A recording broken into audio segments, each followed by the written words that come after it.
is with Princess Cruises on board the Diamond Princess. Oh, my word. And it's a trip around Sydney and, of course, New Zealand. Let's talk about Princess Cruises, first of all, though. Great reputation in the industry. Yeah, they are. American cruise company, and they really successfully balance cruise tradition with innovation. You know, there's loads of great things to do on board there. They've innovated in the industry with lots of different things, whether it's the huge screen they have out on the open decks called Movies Under the Stars, where they show concerts and films and you get free popcorn, you can just wander and watch and enjoy. Whether you go through to things like you can get married on board, they've got Hearts and Minds wedding chapels. So if you want to get married on board, you want to have a rededication, you can do that. They also model all their ships around the piazza, this idea of a central area, like a Italian town where there's spontaneous street performances, where there's cooking demonstrations, sword swallowing, you name it, it goes on. Very social ships, people are out and about. Good selection of different food, from Sabatinis if you like your Italian, through to K sushi if you like your more Southeast Asian food. Great nightclubs, Skywalkers on the back there, really wonderful with the glass floor. It's a fantastic, fun ship, and again, really good, relaxed American product. It's not too in your face, and good balance. I know when Keith and I were at the Planet Cruise conference a little while ago, great feedback with Princess, wasn't it? Yeah. Great feedback. Anyway, are you ready for this one? We've said a biggie for the end of the show, because we're going to fly you to Sydney, first of all, aren't we? Get anger, mate.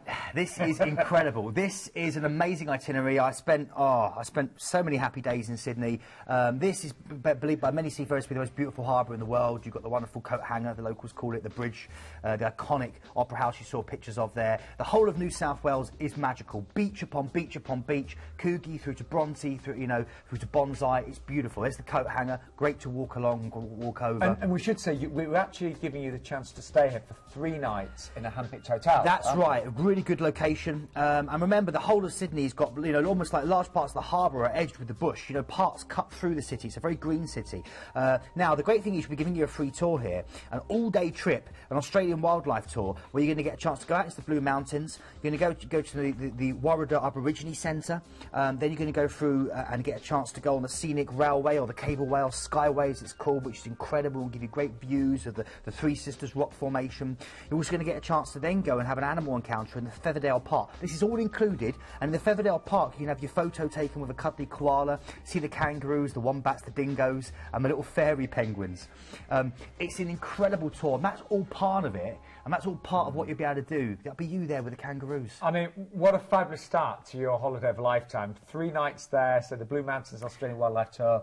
And you'll be seeing that, Sean, from your cable, when you're doing the Skyway. It's incredible. The views are amazing.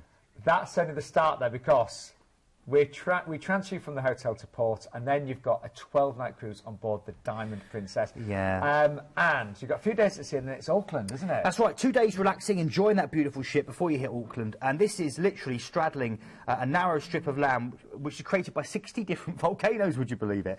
And it's incredible. You've got Rangitoto, which is Auckland's largest and youngest volcano, sitting in splendour offshore. It's incredible. The Sky Tower that you're seeing there is great to do. It's the tallest man-made structure in New Zealand. You can head right up in a transparent elevator to the glass-floored observation deck, which is over 1,000 foot in the air. Amazing views. Waiheke Island is really beautiful as well, and the Harbour Bridge, if you want really, really good views over the whole of the city. It's a very, very beautiful place to go and do. I won't talk about the food because you'll tell me off. Then we're going through to Tauranga. Again, this is in New Zealand, and this is one of the best places for sunshine, and lots of beaches for you to go and enjoy. You're even seeing some of the beach there.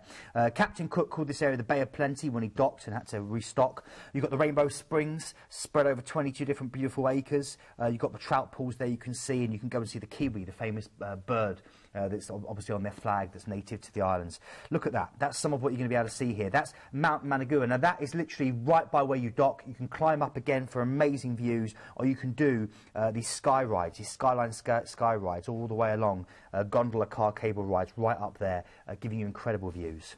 And the Mills Reef Winery, about 5 miles out of town, really good wines. Wow. And then a day to see then Wellington, isn't it? Yeah, this is great. The Lonely Planet recently said that Wellington is the coolest little capital in the world. And Really? I agree. The best thing to do here, I believe, is the Lord of the Rings tour. And I put this on Facebook. Yeah. And you can go and see where Frodo recovered from his knife attack in places in Rivendell, place where they filmed Rivendell. Go and see Hobbiton, which I put on Facebook earlier. It's incredible. Beyond that, you're then going out to Akarawa, and this is great. This is New Zealand's South Island. It's a very popular destination with a very French flair. Now, you've got incredible French streets with these French cuisine. You've got all this colonial architecture. And then beyond that, you've got a chance to go and see in the bay the rare Hector dolphin, which I'm a big sea lover, so the dolphin's incredible. Beyond that, the Trans-Alpine Express, one of the world's greatest scenic railways, where you go through 19 tunnels and across 4 bridges through these verdant open plains and lush beach forest and these rugged river valleys. And part of that is you'll see the Canterbury Plains and more. That is definitely something to do, one of the best tours you can possibly do. Where's next in Keith? Well, Dunedin. This now you've gone from France in New Zealand to Scotland in New Zealand. And it actually means Edinburgh in Gaelic, this name. It's brilliant. And this is, they've got a statue of Robbie Burns. Who else? And from here, not only will you maybe greeted by a bagpipe band, but you get a chance to go out on the Talleyree Gorge Railway, one of the fabled routes of the pioneers, and it's taking on the route that they used to go when they were out prospecting, looking for gold. And that's normally chartered exclusively for Princess Cruises, so you get the whole place to yourself. Lanark Castle's great, gives you great views of Dunedin Bay and the ocean. Cadbury's World as well. They've got a Cadbury's World there where you can go and do amazing tours. And if that's for the kids, and then for you, Sean, you can go to Spates Brewery, where they do their wonderful Pride of the South beer.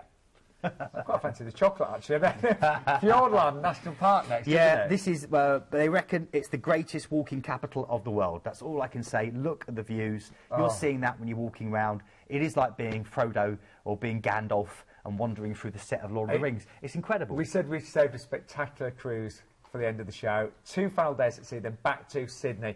A final look at this gorgeous ship, of course, the Diamond Princess from Princess Cruises.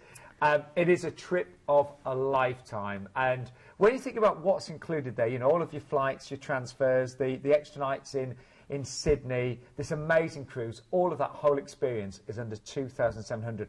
We have got some great upgrades available for an Ocean View, actually, for just about £150 more, starting at that. Yeah, and you price. want that again, because you know it's always something to see when you're in this part of the world. New Zealand again's beautiful as you're cruising down the coast and around the islands.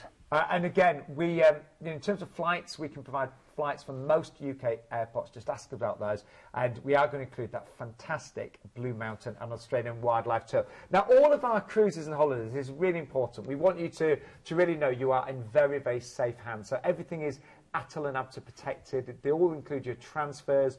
Any hotels are quality hand-picked hotels in central locations, and flights will always be with world-renowned airlines as well. And don't forget, you can, of course, always book your excursions through Planet Cruise as well.